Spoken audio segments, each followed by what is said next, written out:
കേന്ദ്ര government school വിദ്യാർത്ഥികൾക്ക് നൽകുന്ന ഇൻസ്പയർ അവാർഡിന് ഇപ്പോൾ അപേക്ഷിക്കാം.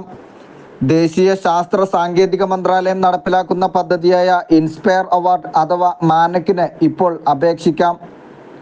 ദേശീയ തലത്തിൽ ശാസ്ത്ര പ്രതിഭകളെ കണ്ടെത്തുന്നതിനും പരിപോഷിപ്പിക്കുന്നതിനുമായാണ് പദ്ധതി നടപ്പിലാക്കുന്നത്. സംസ്ഥാനത്തെ എല്ലാ സ്കൂളുകളിലെയും 6 മുതൽ 10 വരെ ക്ലാസുകളിൽ പഠിക്കുന്ന 10 വയസ്സ് മുതൽ 15 വയസ്സ് വരെ പ്രായമുള്ള വിദ്യാർത്ഥികളുടെ ആശയങ്ങൾ സെപ്റ്റംബർ 15-നകം www.inspireawards.dst.gov.in എന്ന പോർട്ടലിൽ രജിസ്റ്റർ ചെയ്യാം. ഒരു സ്കൂളിന് 5 വിദ്യാർത്ഥികൾ വരെ നാമനിർദ്ദേശം ചെയ്യാം. മൊബൈൽ ആപ്പ് ഉപയോഗിച്ചും നോമിനേഷൻ രജിസ്റ്റർ ചെയ്യാം. ഇതിനായി ഗൂഗിൾ പ്ലേ സ്റ്റോറിൽ നിന്നോ ഇമിയാസ് വെബ് പോർട്ടലിൽ നിന്നോ ഇൻസ്പയർ മാനക് ആപ്പ് ഡൗൺലോഡ് ചെയ്ത് ഉപയോഗിക്കാം.